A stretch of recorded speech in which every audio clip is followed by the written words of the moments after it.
Okay, imagine a story that doesn't just have branches, but, well, a life of its own. A world where the characters you meet have their own thoughts, their own goals, and maybe even their own secrets. Today, we're diving into Agentic AI, a technology that is making that a reality, creating stories that literally write themselves as you play. So let's see how this whole thing works. Look, we've all been there, right? You're in a game, you're talking to a character, and you suddenly realize they're just a glorified vending machine. They just spit out the same lines over and over again. You can see the strings.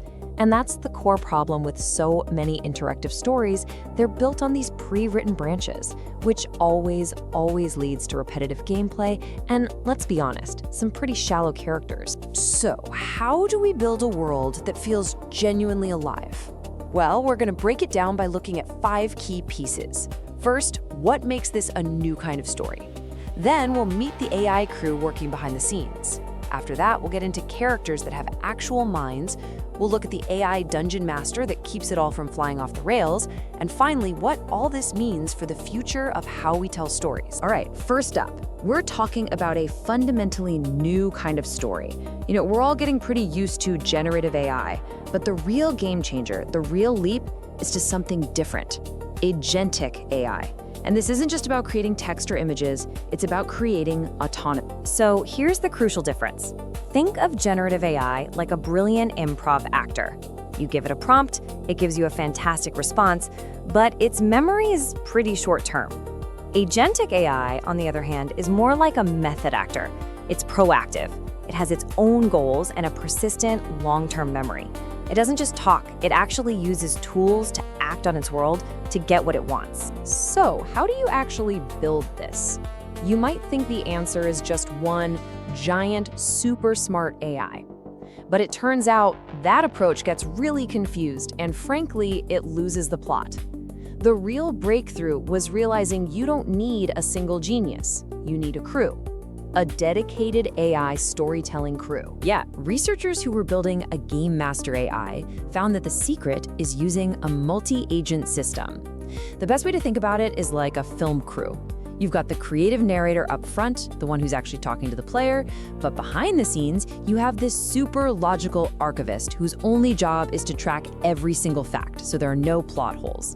And then, guiding the whole thing is the director, who's focused on the big picture experience. It's this division of labor that actually makes the whole thing work. So how do you manage this whole AI crew? Well, it goes way beyond just writing clever prompts. Here's a good way to think about it. Prompt engineering is kind of like trying to steer a conversation that's already happening. But the real magic is in something called context engineering, which is more like designing the perfect room for that conversation to take place in. It's about systematically controlling the entire information environment an AI sees, making sure it has exactly what it needs for its specific job, and nothing it doesn't. And to make sure this AI crew works together seamlessly, developers are creating standards, like the Narrative Context Protocol. You can just think of this as a universal rulebook or like a shared blueprint for the story. It sets up these structured guardrails that keep the narrator, the archivist, and the director all on the same page, no matter how wild and unpredictable the story becomes. Okay, so we have the storytelling engine.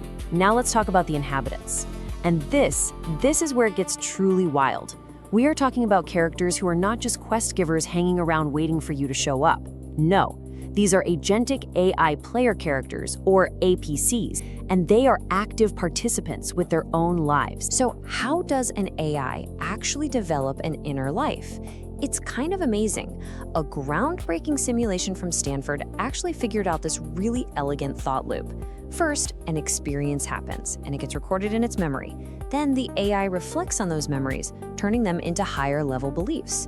Based on those beliefs, it makes a plan, and then it takes action. That simple loop means these characters are constantly learning and evolving from every single thing that happens to them. And the effect this has on players is huge. They stop seeing puppets and they start seeing these characters as independent entities with their own thoughts. Suddenly, the world feels so much more real. You could have a shopkeeper who's suddenly wary of you because you haggled too aggressively last time, or an ally who secretly starts planning to betray you to further their own ambition. And this is the most important part. The story is no longer just about you. You're just one person in a world full of characters who all have their own agendas. An AI companion might decide to sacrifice themselves, not because it was scripted, but because their personality and their experiences led them to make that choice. These are those unscripted, deeply personal moments that make these worlds feel truly, truly alive. But, okay, this brings up a massive question. If every single character is an independent agent, what stops the story from just spinning out into total incoherent chaos? That is where the final piece of this puzzle comes in, the AI Dungeon Master. Because think about it, a world of pure random emergence might be interesting for a little while, but it probably wouldn't be a very good story. You need a guiding hand, right? An intelligence that can make sure the narrative has weight and meaning, but without taking away your freedom. And that's exactly the job of the narrative director. This idea actually has its roots in games like Valve's Left 4 Dead, where an AI director was already managing player stress.